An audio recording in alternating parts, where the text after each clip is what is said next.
We'll get started, and we've got another pretty full meeting, but I believe we will be able to finish in 1 hour tonight. Again, I apologize for last week, and we will get started. I just wanted to remind folks of the background competition that we've got. I had a couple of people text me already on the chat, so feel free to do that. But really, an email would be better, just because if we get disconnected or something like that, I don't always get the chat log back necessarily. It generally will record for me, but if you really want to make sure that I've got you recorded, pop me an email.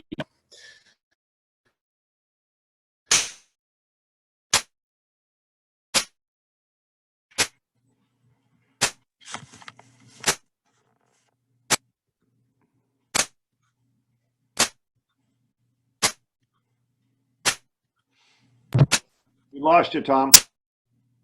Tom, we lost you.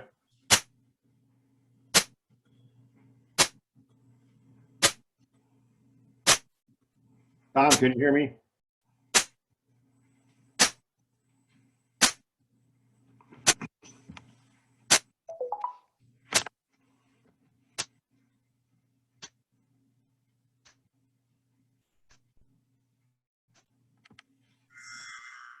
Tom, no audio from you.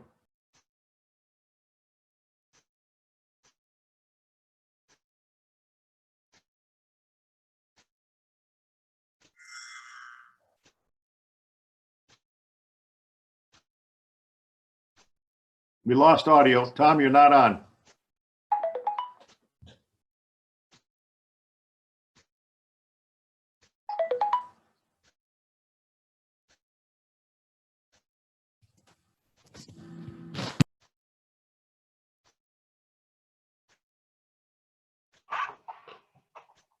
No, still see your mouth moving, but no audio.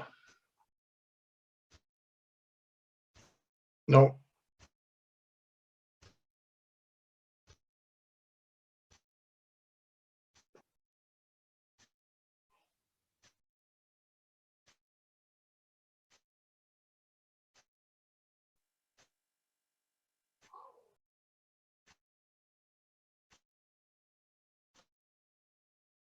Didn't see anything. Don't hear anything, no.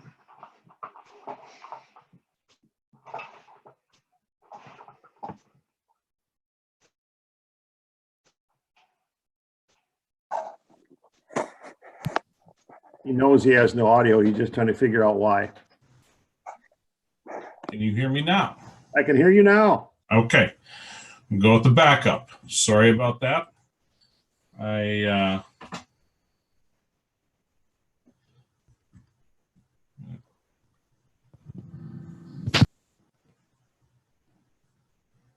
Can you still hear me now? Okay. All right. How long this lasts. All right. I will share my screen and we'll get going. Apologize for the delay there. So, meeting number 3. Tonight, as I said, we've got a relatively full night. Quickly, we'll go through just some thoughts from last week's meeting and the survey. Some of this will be a little bit of a repeat of what I emailed you guys along with the survey earlier today. We've got the strategic plan priority 2, which is about mental health this week. So both Jeff Gockler and Tricia Lee have a presentation for us on that. So we'll get into that. We'll have some ability to ask questions, provide comments after each of those presentations. And then we'll do a little bit of group collaboration after that, and then try to wrap things up, like I said, in about an hour. So from a continuous improvement standpoint, I really appreciate the feedback that we've gotten from folks, both through the survey. I've had some emails from some of you as well about kind of how things have been going. And so just want to try to address a couple of things here real quick from a continuous improvement standpoint, and just let you know again that Brian and I have done a lot of engagement work around this stuff. We've never done it under these circumstances before. We've never done it entirely virtually before. And so this is kind of new to us. And so we try to look at each meeting that we have each week and improve from there. So what I want to let you know that we've heard loud and clear is that you really want to get back to being able to engage both from a small group standpoint and a large group standpoint around some of the things that we're talking about. That's really important, obviously, and it's one of the things that we know is an important part of this process. And so so we will start doing some of that tonight.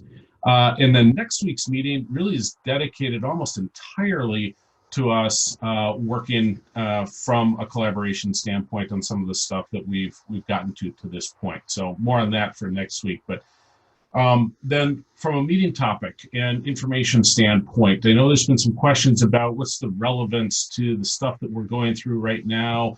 It's kind of boring for some of us. It's not that interesting. What has it got to do with buildings and facilities?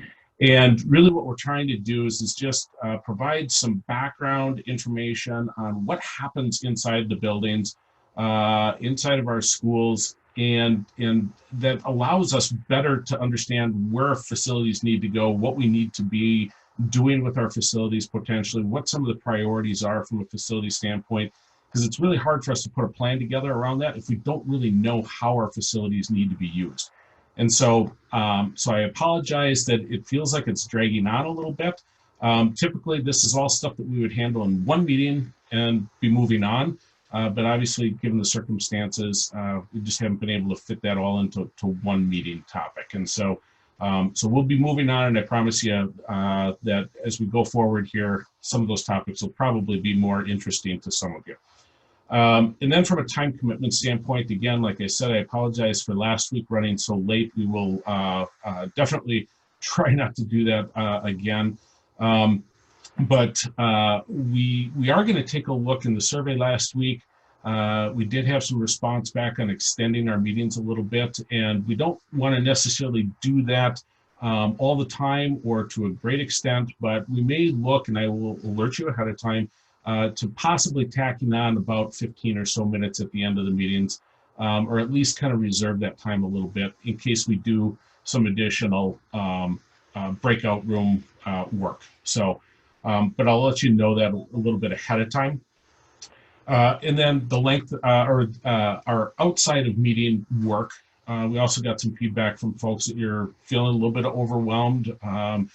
Perhaps your kids are trying to do distance learning and you're kind of acting as a secondary, maybe more so a primary teacher to your kids. A lot of different things going on right now. And so we're going to try to pull back a little bit on the amount of stuff that we're sending you outside of the meetings.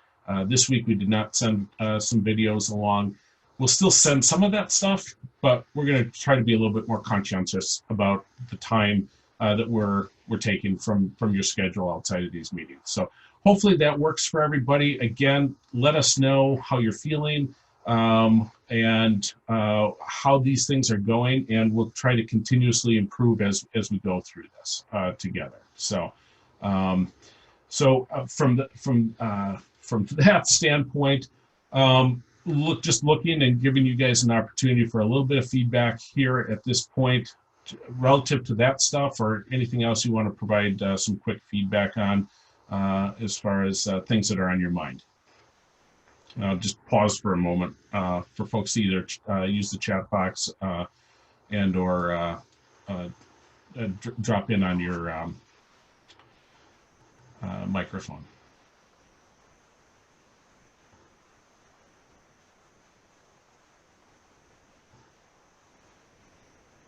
Okay. I'm not really hearing anything from anyone on that. So moving forward, I just want to remind folks that we still want to try to stick to our meeting norms. And the biggest thing here, I think, is when we get to doing some small group work and we get in those breakout rooms, we want to try to hear everybody's voice. And so if you notice that somebody in your room isn't really commenting, or maybe you haven't heard from them, maybe seek to try to get some information out of those folks. It's important that everybody has a chance to have their voice heard, and it's not always people's first comfort, especially in a virtual world. So we'll try to look out for everyone here. and try to hear everyone's voice in this process. All right, from there, we are going to hear a presentation from Jeff Gockler on the mental health component of the strategic plan. This is the second priority section of the strategic plan. He's got a recorded presentation that we'll do, and then we'll get into, like last week, some question and answer stuff with him. And he should, I believe he is here tonight, was planning on being here. I can't see a full list right at the moment, but nonetheless, we'll get into doing that here. So just give me a second to pull up his. Okay, and actually, give me 1 second. I need to stop sharing for a second and then reshare to get the sound to work correctly.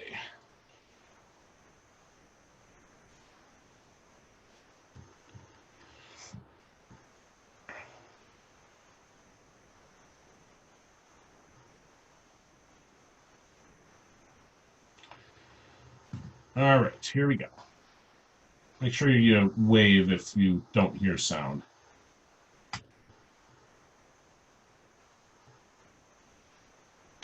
Hello, I'm Jeff Gockler. I'm the Mental Health Coordinator for the Grand Forks Public Schools, and I'm here today to talk to you about the state of mental health in the Grand Forks Public Schools and our Grand Forks community. Most people, of course, recognize the increased focus on mental health and the needs of our schools and our community. But I think before we get into the presentation any further, I think it's important that we have a common understanding of the term mental health.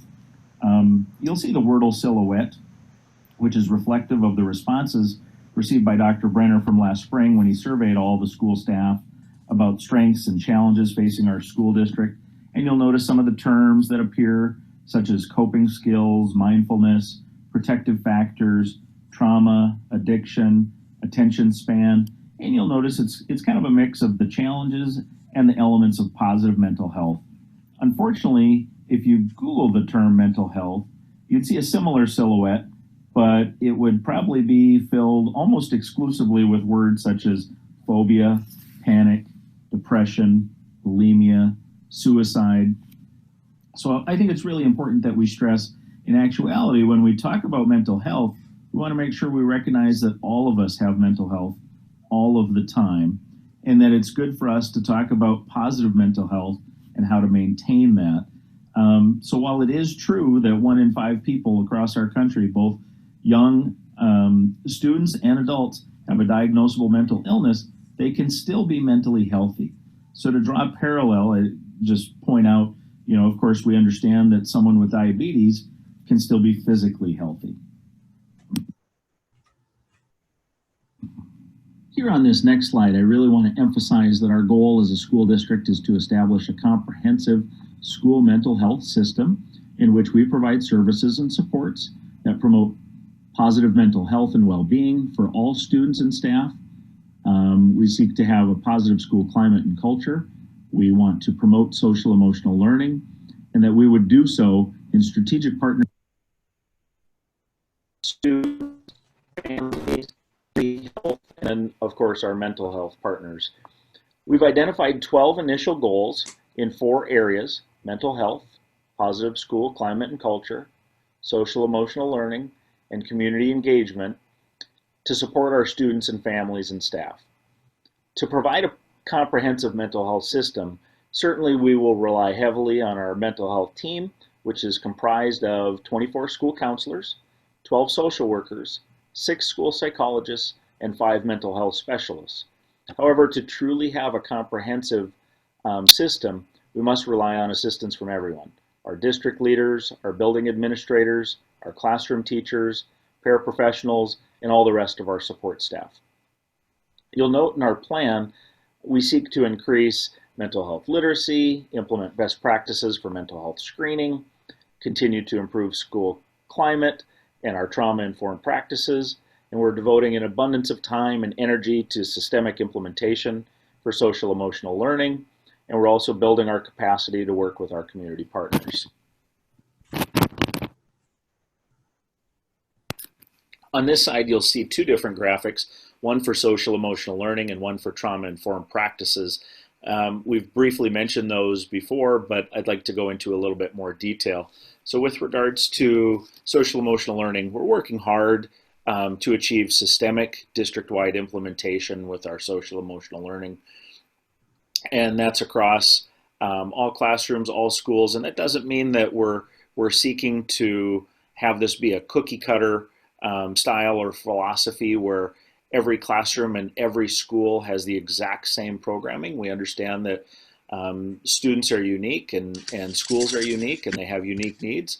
However, we want to make sure that we equip our educators with the programs and the practices that will allow them to support our students no matter which school they're at, and promote social emotional learning as that relates to positive mental health. So there you see the various social emotional learning competencies: self-management, responsible decision-making, relationship skills, social awareness, and self-awareness. And if we focus on these and do that properly, what we're going to see school-wide is we're going to see specific social emotional learning instruction. We're going to see it being integrated with academics. We're going to see youth feeling empowered and having their voice and being engaged. We're going to see those positive classroom and school-wide climates. We're going to see the adults, the educators, modeling these same behaviors so that the students can learn from them, not just through direct instruction, but like I said, through that role modeling. And when there is discipline discipline needs that occur, that's done in a supportive and restorative way. We want to integrate all kinds of different supports and build those partnerships with families and our community partners. And no matter how good we get at this, we want to have, again, a system in place to ensure continuous improvement. I'd like to point out that we've got a core team working on this systemic implementation for social emotional learning, and we're one of just 8 school districts across the state of North Dakota that are partnering with state and national organizations to lead the way in this area. We did also receive some training this fall in the area of trauma-informed practices, and that's the second graphic you see there. And you'll notice that social emotional learning is one of 5 components there. The other 4, of course, engaging families, implementing restorative discipline practices, collaborating with community partners, and enhancing psychological safety through relationships. So each school has a team that is completing assessments, and I'll go into a little bit more about that on the next slide here as it relates to trauma-informed practices. So we'll talk about that next. To help us build our comprehensive mental health system and strive for that continuous improvement that I've alluded to, we're coordinating with the National Center for School Mental Health out of the University of Maryland, and also the Mental Health Technology Transfer Center based out of the University of North Dakota. We have what we're referring to as SHAPE teams at each of our 18 schools, and they are completing assessments to determine strengths and areas for growth as they relate to the quality of our mental health services and supports, and also our trauma-informed practices. And then next we have a district team, a district SHAPE team in place to assess these results and then to use these results to help drive our strategic plan. So SHAPE, as you can see on the slide, stands for School Health Assessment and Performance Evaluation. And basically it helps us to align our programs and our resources, and we can receive recognition for completing this on an annual basis, which helps increase, as you see on the slide, increase opportunities for funding. And we're actually looking at some grant partnerships in our community right now where something like this would be helpful for us to include in our grant applications. So why would we want to do this? Like it says there, we're documenting our mental health services. We're making sure we've got supports across all tiers to help all students. And it's an improvement process, and it builds partnerships not only throughout the district, but also throughout our community.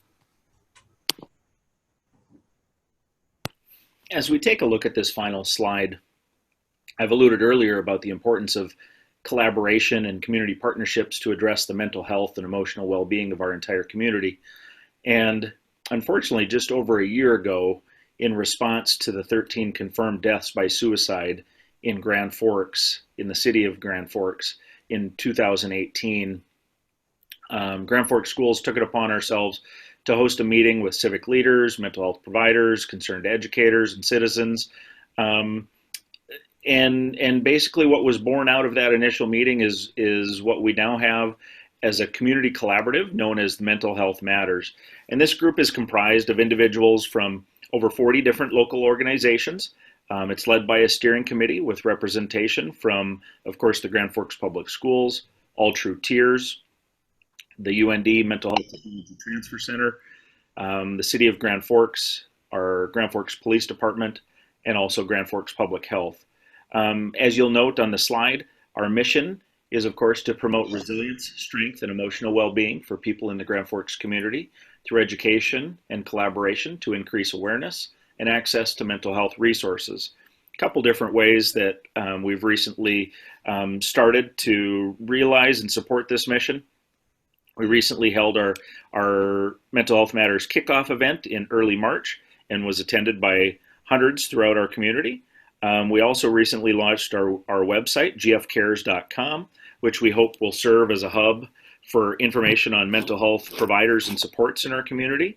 And of course, speaking of a hub, I should also encourage you to check out our school district mental health hub on our gfschools.org website. And finally, in closing, of course, much work, as you have heard here tonight, much work has been done, but much more work remains. And we greatly appreciate the support of our efforts from our school board and, of course, this recently appointed task force. Thanks for all you're doing.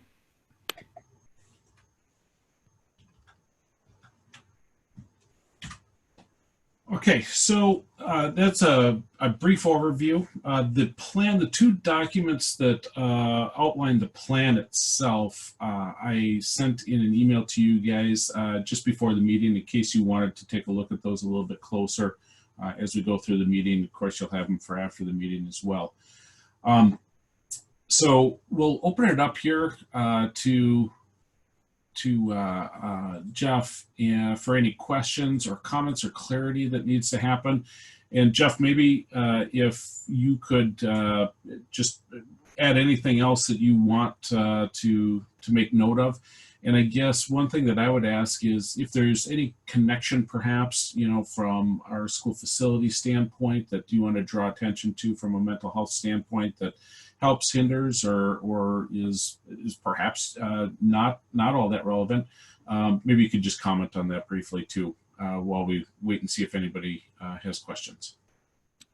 You bet. Thanks, Tom, and thanks everybody for being here. I think that first slide highlighted the fact that the focus here is on positive mental health, right? We're not just working with students and families who have diagnoses or documented struggles. In fact, I was participating in a virtual summit earlier today, and the speaker made this point, and I thought it was worth highlighting. You don't have to be sick to get better. And so, for the past 15 years, I've worked as a school counselor, and certainly our goal was to work with all students, not just with a select few.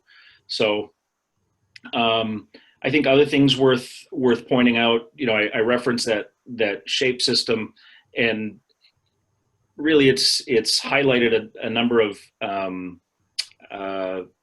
points that I think are worth mentioning as it relates to facilities. So one stat I did point out was that 1 in 5 youth and adults have a diagnosable mental disorder. When we talk specifically about youth, currently on a national spectrum, only 12% of those youth that have diagnoses receive any services for either mental health or substance abuse concerns. And what's even more alarming is that youth that receive those services in the school setting are 6 times more likely to complete their treatment than they would be if they received that in a community setting. And I think simply from the standpoint of we wouldn't have parents that are having to get off work, provide the transportation, students that leave school for those kinds of things are going to certainly lose, additional academic time. So what would that look like? Certainly we do have students that have the most intense needs. If they're admitted, let's say to locally here, All-True or Red River Behavioral Health for psychiatric care, that could require inpatient stay anywhere from a few days to a few weeks. Unfortunately, All-True and Red River Behavioral Health no longer offer inpatient psychiatric care to youth under the age of 13. So those students have to leave and go to Fargo. To Prairie St. John's would be the closest. But I think my own point I make before I open it up for questions or comments is just, the wealth of people that we have outside of the classroom that need space, whether it's counselors, social workers, school psychologists. We've started inviting in outside providers for the very reasons I just highlighted. We added an addiction counselor last year. We've got a social emotional learning specialist. We hired a therapist this year. My position, of course, is new.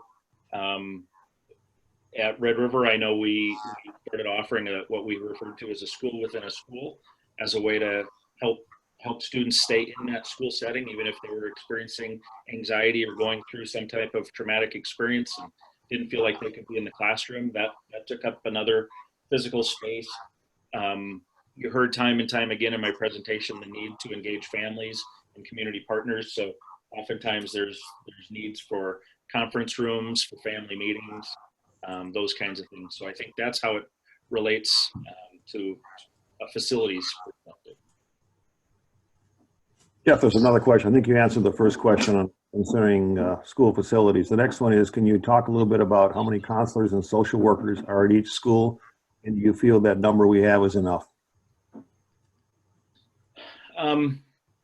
So we've got 18 campuses, 18 school campuses, and the school counselors vary anywhere from, could be a half-time counselor or a half-time social worker, all the way up to, our larger high schools. Red River and Central each have 4 school counselors there and a counseling secretary. From a social worker standpoint, we used to have 8 social workers in the district. Just last year, we added 4 additional social workers with some Title IV funding. So we're up to 12 there. And then I just rattled off all the specialist positions that are new.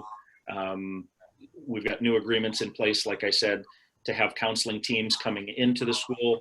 We're exploring a partnership as we speak with UND that would bring students that are at the master's and doctoral level into the school setting. They're working on their advanced counseling degrees, and they would receive supervision from licensed counselors and psychologists, and also work with our students and families.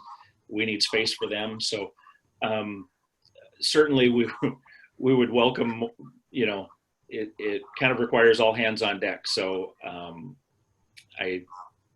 I'm happy with the team that we have in place, of course, but certainly more help I think we recognize is needed. So is that?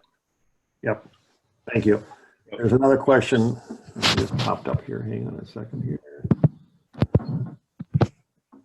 You maybe talked a little bit about this already, Jeff, but what is lacking in the current facilities that are either leading to mental health issues or preventing adequate treatment? And the second part of that is, how much treatment are you looking to realistically provide? Well, when I talk about group possibilities, had we not, gone to a school closure, obviously due to the pandemic, we were going to train counselors and social workers with some of our community partners yet this spring in some evidence-based trauma practices, where we would actually start screening students all the way down to the elementary level, up to the high school level, students with the most intense needs, and work with the families, work with those students in a group setting and an individual setting. And not every school is set up for that. Some schools have counselors and social workers sharing a space. where there's, we have a need for confidentiality, obviously, in this line of work. And if somebody's in that space and somebody else needs to make a phone call, even Discovery Elementary, which is our newest school facility, I've been in both the social work and counselor spaces at that building, and they don't have a designated space for group work, and their offices are very small so that you'd fit a family in there. And so certainly I think from a facilities perspective, really being intentional with designing the space where counselors and social workers have their own designated space. We have a designated space for these outside providers that we're trying to bring in. We have a designated space to run groups, all very important. Okay, just to clarify, there are no facilities in Grand Forks to assist students under 13. To clarify, just that's from a that's for inpatient hospitalization for psychiatric care. Okay. And also, is there any research into the dynamics of class size or school size and student mental health? Certainly, I think when we talk about that, that's a great point. That hadn't, I hadn't raised that, but I think certainly teachers that have an ability to connect, we'd like to think they can connect with their students, whether they've got 10 students in class, 20 students in class, or 30 students in class, right? But the reality is, when we talk about risk factors and protective factors, the research will show, or has shown, the most important protective factor in the life of a child is a connection with a caring, committed adult. And as we all know, that oftentimes takes place in the school. And the reality is, the smaller the class size, the better chance that our teachers are going to have to build those connections. So that's a great point to bring up. What I've learned in the past, it doesn't necessarily have to be a teacher or administrator. Sometimes it can be a custodian or teaching assistant or something. So they all come into play, I think. Yep, by all means. And at least on my screen, right underneath you on my screen is Tim Delmore. And I know Tim set up some mentoring programs for the Grand Forks Public Schools years ago in his teaching career, and saw a lot of benefit from connecting adults of all the positions in the schools, not, again, just the teachers and the counselors and social workers. So good point. Next question is, with collaboration with the community partners, are there opportunities for co-funding? Perhaps other counseling services could rent space in our buildings. If we had space, I guess that's the question. Right. And, for example, the partnership with UND, they're gaining from that. So there isn't a cost to us other than, finding the space, like we said. Another partnership we entered into this year with Lutheran Social Services, and there actually is not a cost to the school district for that, again, other than the space and just the man hours that go into making those referrals and setting up those appointments, because in that case, families are still, having to use their private insurance to receive those therapeutic services. So certainly we're talking to a variety of other community partners, but they don't actually all come with a cost to the school district. So that's good. Other than, again, the need for space can be challenging. Okay. Obviously, you're popular tonight. We got a number of other questions too. Are the counselors available only during school hours?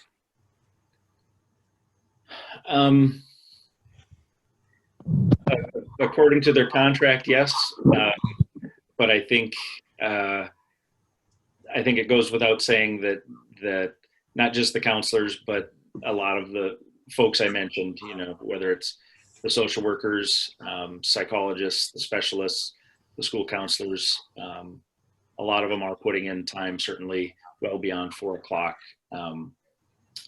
That being said, that's where we really rely on a lot of those after-hour services too, in the community, and the helplines and the crisis lines and, North Dakota 211 and, Okay. I think this is a great question too. With the national groups you mentioned working with, are there best practices from a facility standpoint for things that we should be looking into now and in the future?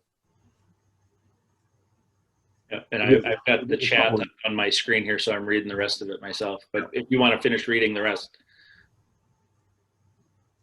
For instance, the spaces to offer mental health services individually or in small groups, quiet spaces for students to calm when needed.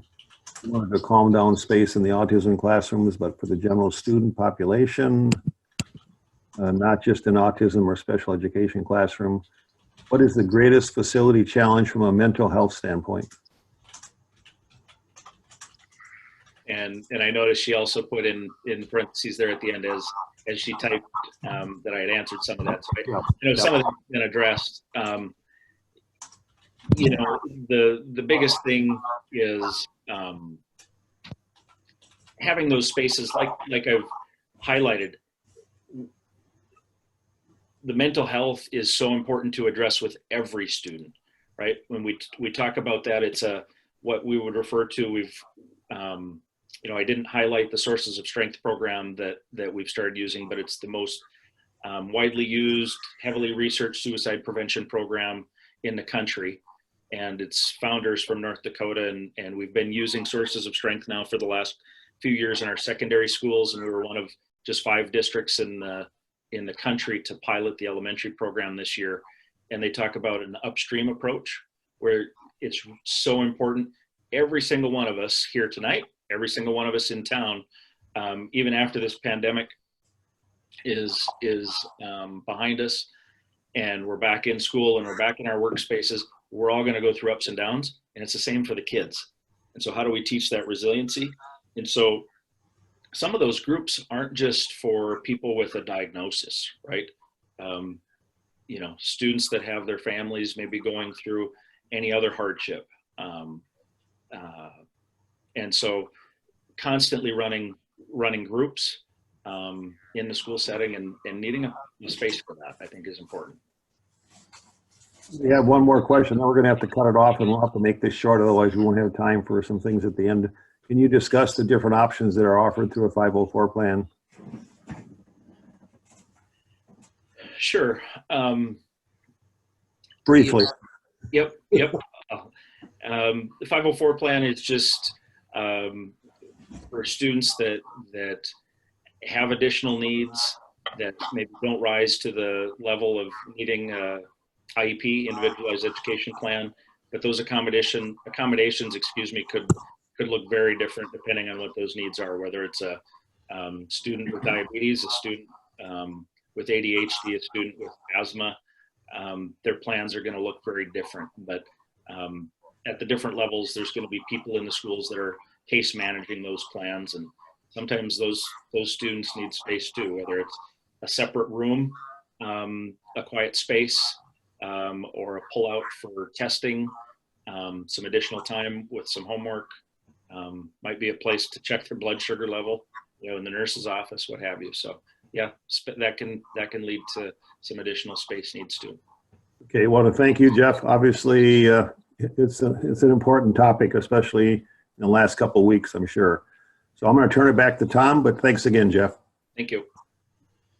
Yep, thank you, Jeff. And moving right along so that we can try to end at a reasonable time here. We've got the presentation. Oops, sorry about that. That was put together here by Tricia Lee and Carrie Weipert. This is primarily around special education and least restrictive environment. And so again, this is a pre-recorded presentation. It does run a little bit quick. There's a lot of information there, but you will be getting all of this information sometime tomorrow when we email out a copy of the presentation, and there'll also be a video link again available for tonight. So we'll take a look at this one, and then we'll have some questions or comments, and feel free to type those in even as we're going along if you'd like. Hello, welcome to the presentation on least restrictive environment. I'm Dr. Tricia Lee, the Executive Director of Special Education. The information in this presentation has also been provided by Carrie Weipert, Assistant Director of Special Education, as well as our Special Education Coordinator team. As we look at what's important to us in special education, we really look at customizing the way that we teach to meet the needs of students and how they learn, and also the power of developing relationships with students. We feel these are very important components of increasing student outcomes for students in special education. Our department is rather large. We are a special ed unit, which means we do not serve only the Grand Forks schools, but also Thompson Public Schools and the Air Base. We have nearly 500 individuals in our department, everything from special education paras to teachers to related service personnel. We have quite a large staff serving the needs of students in special education. We believe that all children can learn and have the right to educational opportunities that provide them with the academic and behavioral tools to achieve their maximum potential. The overriding umbrella under which everything we do falls is inclusion. It's a way of thinking or a philosophy, really, that all students belong. It's a continuum of services and supports to meet the needs of all students, and looking at that general education classroom as really the starting point. This philosophy is possible only with collaboration with general education and also families, and it's a process and not a person or an event. If you've been following the news at a national level and also regionally, you're probably noticing some current trends in education related to behavioral and mental health needs. This is no different for us in our area as well. We're seeing an increased influx of students from other areas who come in having had placements in separate facilities. Currently, the majority of our more restrictive placements include self-contained programs, which means we often have to create settings beyond that to be able to meet the individual needs of students. Access to a variety of personnel and services that are required for areas such as mental health can be a challenge, and we do not have designated programs or facilities to meet this need. As in other areas of the country, we are looking at safety needs of all students and staff and are continuing to explore training and program options to meet this need. We're also seeing, as a trend that is nationwide, an increase in due process complaints and potential litigation. Needs of students in special education are increasingly more complex and may include more than one area of need rather than serving one area of disability alone. Funding and securing staff to meet the needs continue to be areas of focus. In addition, social media has been impactful, as this leads to an immediate platform that can drive misinformation at times. There are many challenges that abound in special education in this day and age. However, there is still great opportunity. As a special education unit, we are looking forward to positive changes and outcomes for all students. As we look at the categories of disability under the IDEA Special Education Law, I wanted to list out for you groups of students that we serve. And you notice this is quite an extensive list. Everything from students with autism to deaf blindness, emotional disturbance, other health impaired, maybe having a variety of different disabilities, visual impairment. The list is quite extensive. One thing that you might not see on here, and an area that we serve a number of students under, is called non-categorical delay. And this includes students from age 3 to 9, and it's a category we're able to use in North Dakota. This encompasses a number of our children in the early childhood special education preschool programs. As we look at the distribution of disability categories within our special education unit, we see some interesting trends. It used to be that the largest number of students would fall under the speech language impairment category, which is SI on our chart. That now is not our largest category any longer. Other health impaired, or OHI, has become the largest category. This is interesting to us because that can encompass a large variety of students and needs. It could be anything from a student with a behavior disorder to a student who maybe has some significant health needs or possibly attention deficit hyperactivity disorder. So that area is rather large and it encompasses a variety of needs. We also have large numbers in our learning disabilities category, or SLD, as well as significant numbers under non-categorical delay, which is that 3 to 9 year old population, and also emotional disturbance. You'll find percentages included for each area. When you look at the areas that are listed, they're abbreviated. So VI is our visual impairment, SLD is specific learning disability, SI is speech impairment, OHI is other health impaired, NCD is non-categorical, ID is intellectual disability, HI is hearing impairment, and ED is emotional disturbance. I think we may have already talked about autism. If not, the AUT stands for that area. As we look at our trends in the special education unit as far as population of students or overall numbers, we are definitely noticing an upward trend, and we have for the last number of years. I've chosen to highlight for you our total number of students in special education over the last 5 years. In December of 2015, we had 1,064. The following year saw an increase of 92 students, and then 105 additional students for 2017, a smaller increase of 24 students for 2018, and then at our last child count of December 1, 2019, we were sitting at 1,369 students, which was an increase of 84 over the previous year. Projected for fall of 2020 is over 1,400 students. As we look, we're definitely seeing an increasing trend in special education, and as we look at our overall student enrollment, we are sitting at about 20% of the total population. Areas that we are seeing a significant increase include early childhood special education, that 3 to 5 year old population, and also students with autism or emotional and behavioral needs. As we noticed on our previous chart, other health impaired was an area that was growing as well, and that's an area that can include a variety of needs, as I already have shared. Everything we do under special education falls under the Individuals with Disabilities Education Act. We have to provide a free, appropriate public education for students who qualify as having a disability, and we include special education and related services to meet the unique needs of these students. We also have to assure that the rights of children with disabilities and their parents or guardians are protected, and that we provide education of all students with disabilities, and to assess and assure effectiveness of our efforts to educate children with disabilities. As we look at this, if we simplify it, really what we need to know is IDEA is our landmark special education law that guarantees students with disabilities to a free and appropriate public education to meet their individual needs.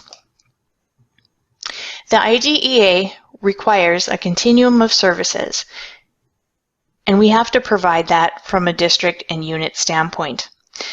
This continuum has to include alternative placements ranging from regular education classes, special schools, instruction at home, and instruction in hospitals and residential programs. And we also have to include the addition of supplemental services in general education settings. An emphasis under the IDEA is neighborhood schools, which means that a student with a disability has to be educated as close as possible to a child's home unless the IEP of the child requires some other arrangement. The LRE requirement ensures that students with disabilities are educated with their non-disabled peers to the maximum extent appropriate. This decision is made annually by individual education program teams, including the student's parents or guardians, as well as an administrator, a regular education teacher, a special educator, and then anyone who has a vested interest in sharing information with the team.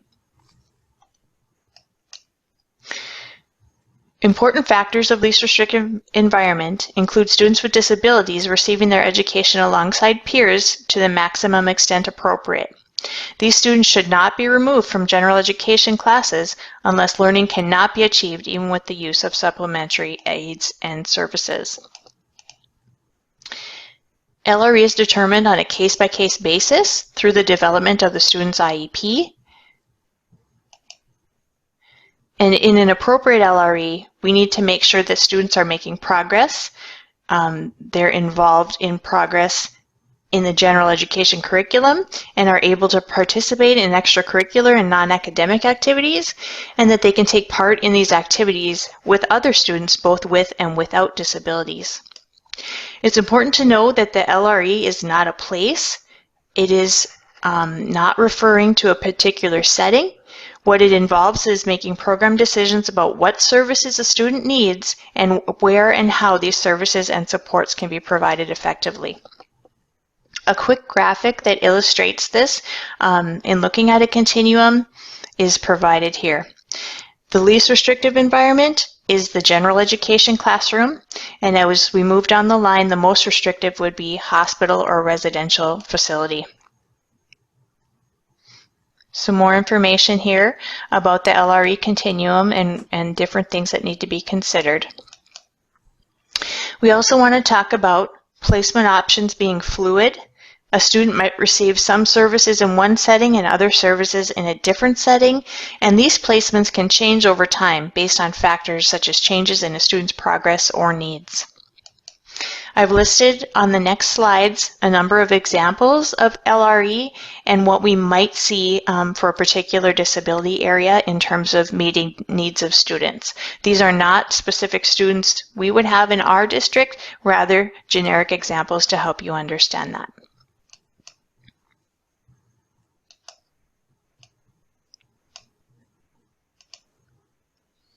I wanted to point out that there are less and less options in North Dakota for students to attend residential facilities. Many students who require a residential setting are sent to out-of-state facilities as a result. Just talking briefly about our current settings, we have general education as the home base with push-in special ed as needed, and general ed with special ed pull-out services to a special education classroom, and then we move to more of our resource classes, self-contained sort of models. And you can kind of review this and see what we have laid out for students. We also provide services in residential facilities here in town, and we do have students who are served in homebound settings or residential. If we look at our LRE distribution by grade, you'll notice there are certain grades at the upper end of the continuum where we have more settings that are outside of that setting C, where we have possibly our STEP program or some of our other individualized programming for students. But it's interesting to take a look at this. Overridingly, our inclusive environments are where we're serving students the most. If you want to take some time to review some strengths and strides that we have in our special education unit currently, we've had really good support to be able to add some capacity in the way that we're serving students, and we're really grateful for that. Some of our future needs would be to increase our candidates in the area of special education. We want to be able to explore physical plant needs to be able to expand program placement and development. We want to look at space needs within buildings, financial limitations, different things that we need to be looking at to be able to provide appropriate environments for our students. Some benefits with right solutions and what we could be looking at. You can review those as well. We really see ourselves right now as being at a pivotal time for our district and our special education unit. We have a wonderful opportunity to forge a new path in terms of what we can provide for our students, building and enhancing programs and environments that are best suited for unique and individual needs. We'll bring an inclusive, collaborative learning experience for all students. We are Team Grand Forks, and we can do this together. Thank you for your time today, and I'm happy to address any other questions you may have related to LRE.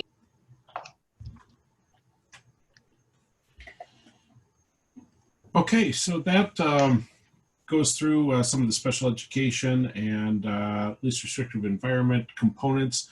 And so what we can do now, I know there was some questions sent in on the chat already, but I'll turn it over to you, Tricia.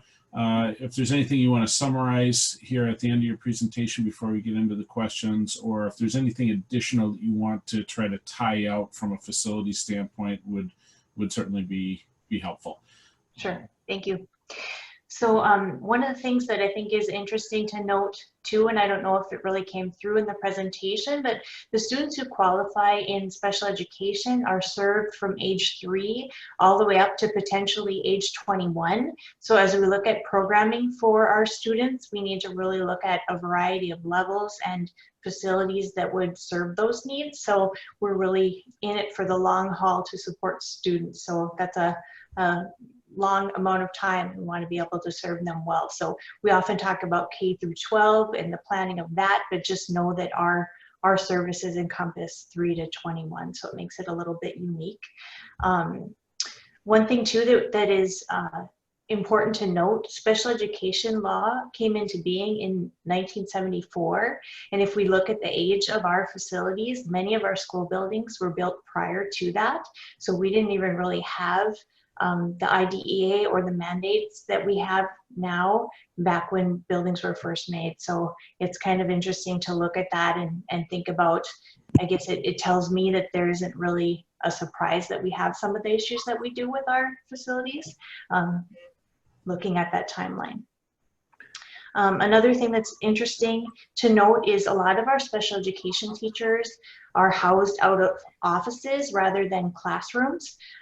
We don't often have full-size classrooms for some of these programs. So then when we do need to do some customization for students in an individualized environment, it really becomes a creative feat, working very closely with building administration and just trying to figure out where's the best place to meet the needs of students.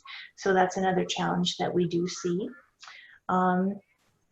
And I think, I don't know if you want me to start addressing some of the questions, but just a little bit more of the background that I wanted to share with you. If you want to address some of those questions, just talk about the question first and then go ahead and answer it. Sure.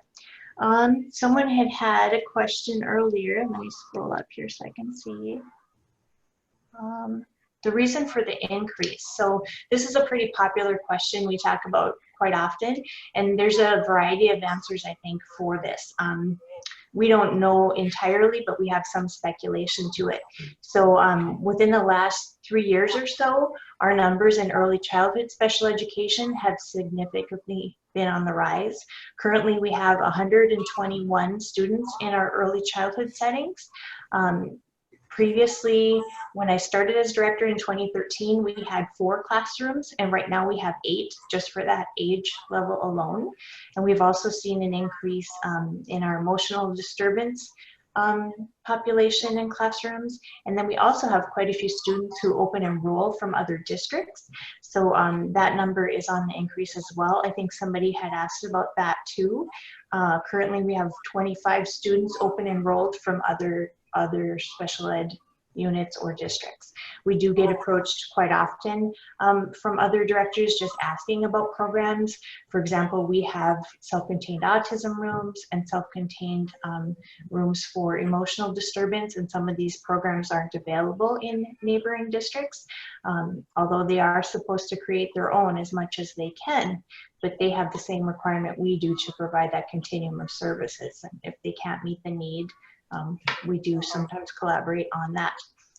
Let's see, looking at example of OHI. So other health impaired, that is a really large category for us. And I think it ends up being that way because it's kind of an umbrella where a lot of different things can fall. So it can be anything from a student with attention deficit hyperactivity disorder to students that have a little bit more of a health need. Maybe there's a variety of things going on and we can't quite determine what is the overriding factor. Maybe a student has a health need and also an emotional component to it. So sometimes that comes at play. Could be a student with Tourette syndrome. it's a lot of different conditions that can fall under that. Sometimes it's a behavioral sort of thing where we don't really want to say emotional disturbance because there's some other things at play. So it gets to be a really large category just because it can encompass so many different things. One of the questions is, how many of these students are new to special education programs versus the number leaving? Right, so I was looking at that too. We do have some students who we are dismissing from special education. Just because you qualify for special ed services doesn't mean you always will need them. So we do see that sometimes, but overridingly, I would say it's probably, I would say predominantly students that are newer to special education than it is us having students dismissed or students leaving the area. We're seeing an increase most definitely. How many students in Grand Forks do not go to their neighborhood school? What are ways to set up schools to be flexible and let students come and go from particular schools?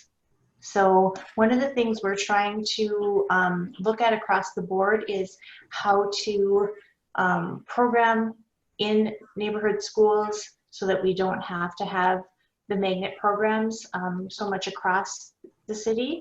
We do talk about emotional disturbance, for example, trying to figure out what are ways to serve that disability category more so within their own buildings rather than focusing on the magnet program. So we're really looking at that and trying to figure out ways to make that effective.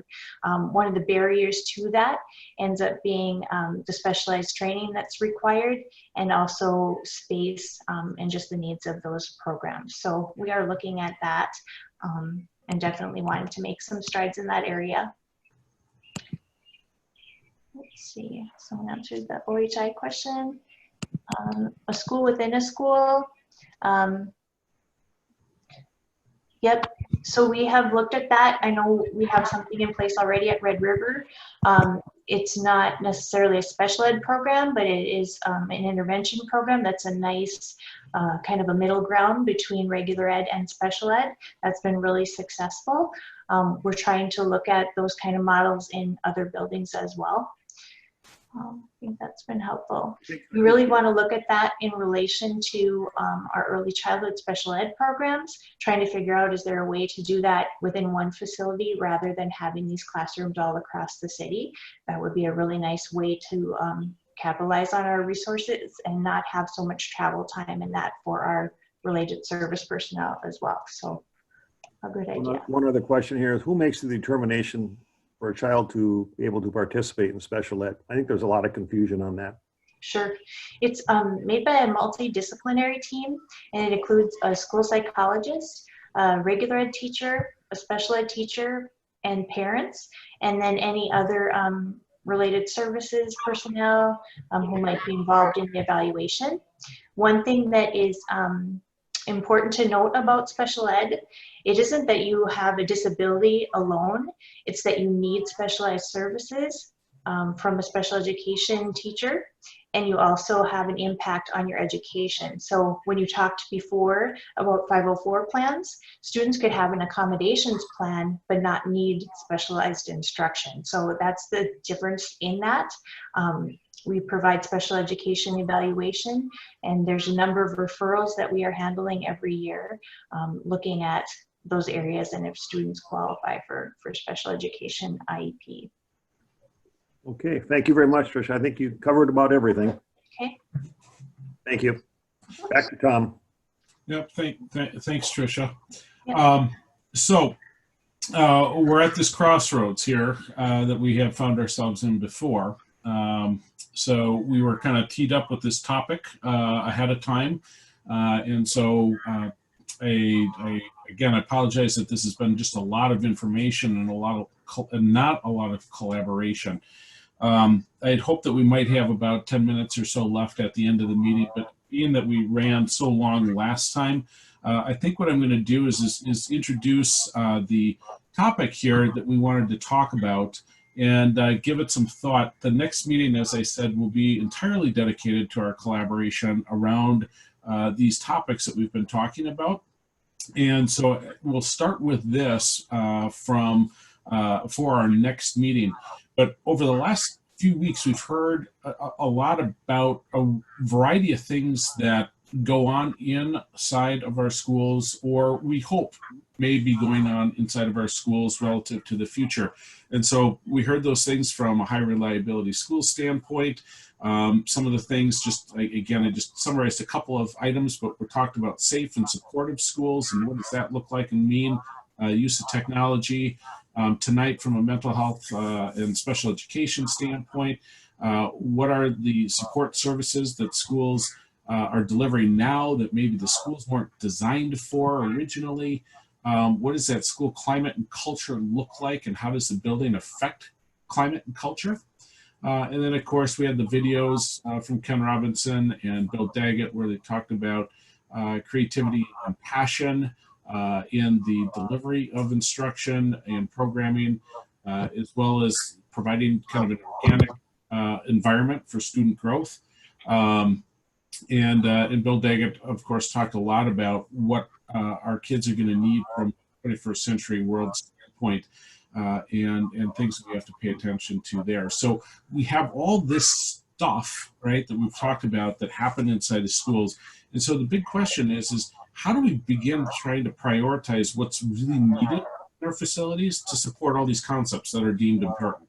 There's a lot of things there that we're talking about that we're saying is important, but how do we prioritize where we put our efforts and what we look at and how we apply potential costs that are involved in that?